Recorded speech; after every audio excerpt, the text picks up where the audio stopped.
क्या है सार्क और क्या है दक्षेस? सार्क और दक्षेस क्या दोनों एक हैं या दोनों अलग अलग संगठन हैं? यदि दोनों एक हैं तो क्या ये क्षेत्रीय संगठन है या अंतर्राष्ट्रीय संगठन है? तो स्वागत है आपका मेरे चैनल राजनीति विज्ञान में। मैं रेणुका सिंह आज आपको दक्षिण एशिया के बारे में संक्षेप में जानकारी दूंगी। तो चलिए शुरू करते हैं। सबसे पहले हम सार्क की फुल फॉर्म देख लेते हैं।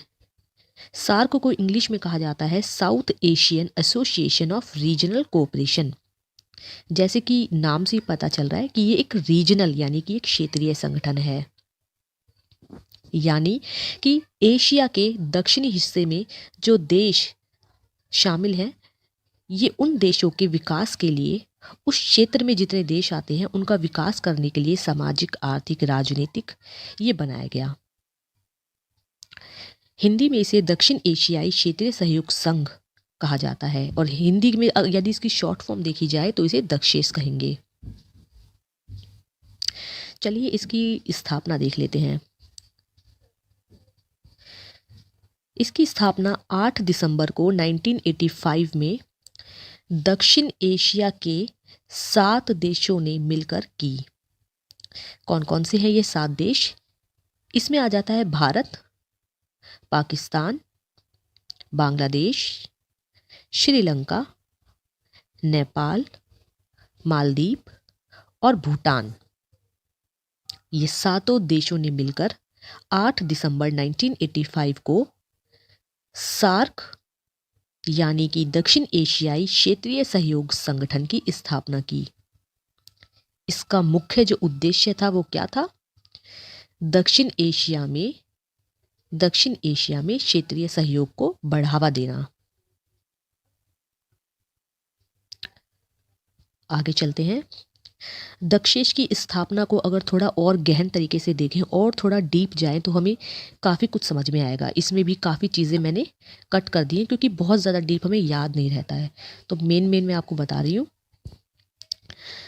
1970 के दशक में बांग्लादेश के तत्कालीन राष्ट्रपति यानी कि 1970 के दशक में बांग्लादेश में उस वक्त जो राष्ट्रपति थे वह थे जिया-उर-रहमान। इन्होंने दक्षिण एशियाई देशों में एक व्यापार गुट के सृजन का प्रस्ताव रखा कि एशिया के देशों में व्यापार में उन्नति करने के लिए, आर्थिक स्थिति अच्छी करने के लिए एक संगठन बनाने का इन्होंने प्रस्ताव रखा और इसीलिए जिया-उर-रहमान को इसका पिता कहा जाता है जिन्होंने दक्षेस की स्थापना का विचार दिया। मई 1980 में दक्षिण एशिया में क्षेत्रीय सहयोग का विचार फिर रखा गया। अप्रैल 1981 में 7 देशों के विदेश सचिव कोलंबो में पहली बार मिले और इसी मुद्दे पर इन्होंने चर्चा की। इनकी समिति ने क्षेत्रीय सहयोग के 5 व्यापक क्षेत्रों की पहचान की। ये याद रखिएगा, ये ऑब्जेक्टिव जो क्वेश्चंस होते हैं एग्जाम में पूछा जाता है। 1983 में नई दिल्ली में विदेश मंत्रियों की बैठक के दौरान मंत्रियों ने 9 सहमत क्षेत्रों में एकीकृत कार्य योजना की शुरुआत की। यानी कि नई दिल्ली में जो एक बैठक की गई उसमें इन 7 देशों के जो विदेश मंत्री थे ये बैठे और इन्होंने ऐसे 9 क्षेत्रों की पहचान की जिसमें ये मिलकर कार्य करेंगे। इस चीज़ की यहाँ से शुरुआत की गई।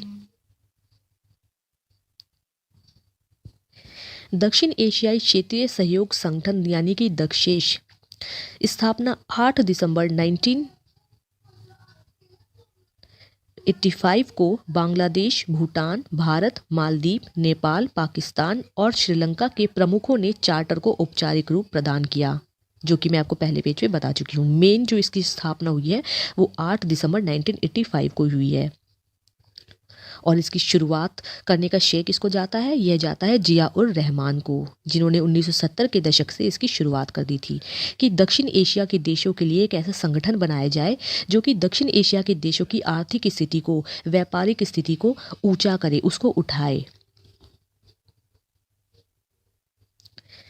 13 नवंबर 2005 को भारत के प्रयास से इस क्षेत्रीय समूह में अफगानिस्तान को शामिल किया गया और 3 अप्रैल 2007 को अफगानिस्तान इसका 8वां सदस्य बन गया। तो अभी तक ये जो 7 देश थे अब टोटल कितने हो गए? अब 8 देश हो गए। एशला रुबान वेराकुन ये श्रीलंका से हैं और 1 मार्च 2020 से इन्होंने अपना पद ग्रहण किया और वर्तमान में अभी काम कर रहे हैं। ये इसके महासचिव हैं इस वक्त। इसका मुख्यालय काठमांडू नेपाल में है। की अगर बात करें तो 18 इसके शिखर सम्मेलन जो है हो चुके हैं और 18वां शिखर सम्मेलन नेपाल काठमांडू में हुआ जो कि 2014 में हुआ। 19वां शिखर सम्मेलन जो था इसका वो पाकिस्तान इस्लामाबाद में हुआ 2016 में, लेकिन ये रद्द हो गया। क्यों? क्योंकि भारत समेत बांग्लादेश, भूटान, अफगानिस्तान ने इस सम्मेलन में हिस्सा नहीं लिया, जिसके कारण ये 9वां शिखर सम्मेलन रद्द कर दिया गया।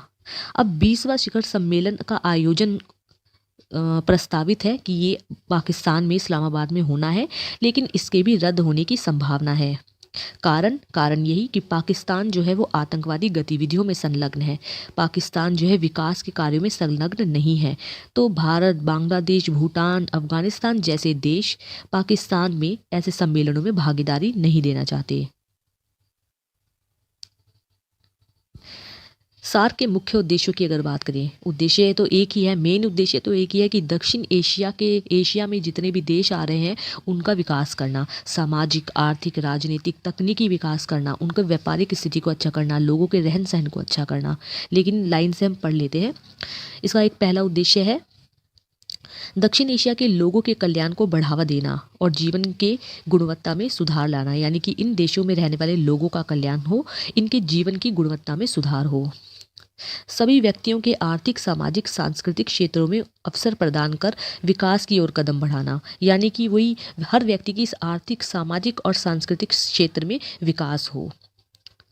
दक्षिण देशों के बीच आत्मनिर्भरता को बढ़ावा देना, यानी कि जितने भी देश इसमें आ रहे हैं उनको इंडिपेंडेंट बनाना। आपस में विश्वास, समझ से एक दूसरे की समस्याओं को दूर करने में सहयोग करना, यानी कि एक दूसरे को सहयोग देना। अगर कोई एक देश प्रॉब्लम में है, किसी परेशानी में है, तो सातों देश मिलकर उसकी हेल्प करेंगे, मदद करेंगे और उसको समस्या से बाहर निकालने का पूरा प्रयास करेंगे।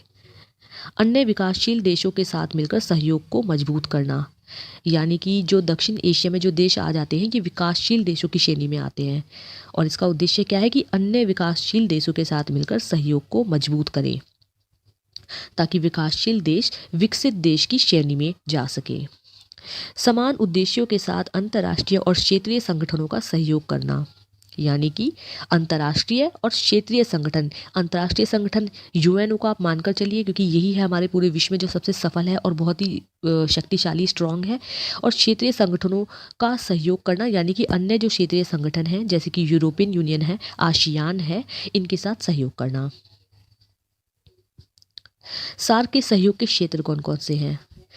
देखिए, ऐसे कौन से क्षेत्र हैं जिसमें ये अब 8 देश, जिसमें ये 8 देश जो है मिलकर कार्य करते हैं। यह है कृषि और ग्रामीण विकास, शिक्षा और संस्कृति, जैव प्रौद्योगिकी, आर्थिक, व्यापार और वित्त, ऊर्जा यानी कि एनर्जी के क्षेत्र में कार्य करना, पर्यावरण के क्षेत्र में कार्य करना, पर्यटन, विज्ञान और तकनीक के क्षेत्र में कार्य करना, सूचना और संचार के क्षेत्र में कार्य करना, गरीबी उन्मूलन, यानी कि दक्षिण एशिया में जितने भी देश हैं उनमें लोगों में अगर गरीबी उन्मूलन है, गरीबी फैली हुई है, तो गरीबी को ख़त्म करना, यानी कि उसका उन्मूलन करना। सुरक्षा पहलू यानी कि सिक्योरिटी को बढ़ाना, क्योंकि दक्षिण एशिया में जो देश हैं उनकी स्थिति बहुत ख़राब है, वो निम्न स्तर पर है, विकासशील कहे जाते हैं, वहाँ इतना विकास नहीं है जितना कि विकसित देशों में है। लोगों के बीच संपर्क को बढ़ावा देना, क्योंकि लोग जो है एक दूसरे पर विश्वास नहीं करते, तो लोगों में संपर्क बढ़ाना, एक फ्रेंडली नेचर करना। वित्त, पोषण तंत्र और सामाजिक विकास करना, यानी कि सोशल डेवलपमेंट करना। तो अब दशेश के वर्तमान नेताओं के बारे में जानते हैं। हालांकि ये आपको गूगल पर हर जगह मिल जाएगा, आप सर्च करेंगे तो, लेकिन यहाँ हमने एक साथ सब चीज़ें डाल दी हैं ताकि आपको एक समअप जानकारी मिल सके। इसके अगर वर्तमान नेताओं की बात करें तो इसमें जितने भी 8 देश आते हैं, 8 देश के कौन कौन से प्रमुख हैं जो कि दशेश में यानी कि सार्क में अपने देश का प्रतिनिधित्व कर रहे हैं। तो अफगानिस्तान के राष्ट्रपति हैं अशरफ गनी, बांग्लादेश के प्रधानमंत्री हैं शेख हसीना, भूटान के प्रधानमंत्री हैं लोटे शेरिंग। नेपाल के प्रधानमंत्री शेर बहादुर देउबा। पाकिस्तान के प्रधानमंत्री शहबाज शरीफ। भारत के प्रधानमंत्री नरेंद्र मोदी। श्रीलंका के राष्ट्रपति गोतबाया राजपक्षे और मालदीव की राष्ट्रपति इब्राहिम मोहम्मद सोलिह ये दशेश में यानी कि सार्क में अपने देशों का प्रतिनिधित्व कर रहे हैं। दशेश के प्रेक्षक देश यानी कि ऑब्जर्वर देश अगर देखें, पहली बात तो आ जाती है कि ऑब्जर्वर देश होते कौन से हैं, ऑब्जर्वर स्टेटस किनको मिला हुआ होता है। ये वो देश होते हैं जो कि सार्क के मेंबर नहीं होते, लेकिन इनको सार्क की जितनी भी बैठकें होती हैं या सम्मेलन होते हैं उनमें बैठने का अधिकार होता है। ये बैठते हैं, सुनते हैं, अपने विचार देते हैं, लेकिन इन्हें वोट देने का अधिकार नहीं होता है, क्योंकि ये ऑब्जर्वर स्टेटस वाले देश हैं। ये सिर्फ ऑब्जर्व करते हैं और अपने विचार देते हैं। इनको किसी भी मुद्दे पर वोटिंग देने का अधिकार नहीं है। वोट देने का अधिकार किनको है? वोट देने का अधिकार है इनके मेंबर देशों को। जो कौन कौन से हैं मेंबर देश? इनके मेंबर कंट्री जो कि 8 देश हैं: बांग्लादेश, भूटान, भारत, मालदीव, नेपाल, पाकिस्तान, श्रीलंका और अफगानिस्तान। अब देखिए प्रेक्षक देश हैं कौन कौन से। तो ये है चीन, सबसे पहले आता है चीन। यूरोपीय संघ, EU भी इसे कहा जाता है, यूरोपियन यूनियन इंग्लिश में, जो कि एक क्षेत्रीय संगठन है जो कि यूरोप के देशों के लिए बनाया गया है ताकि यूरोप के देशों का सामाजिक, आर्थिक, राजनीतिक, तकनीकी विकास हो सके, उनके जीवन स्तर को ऊपर किया जा सके।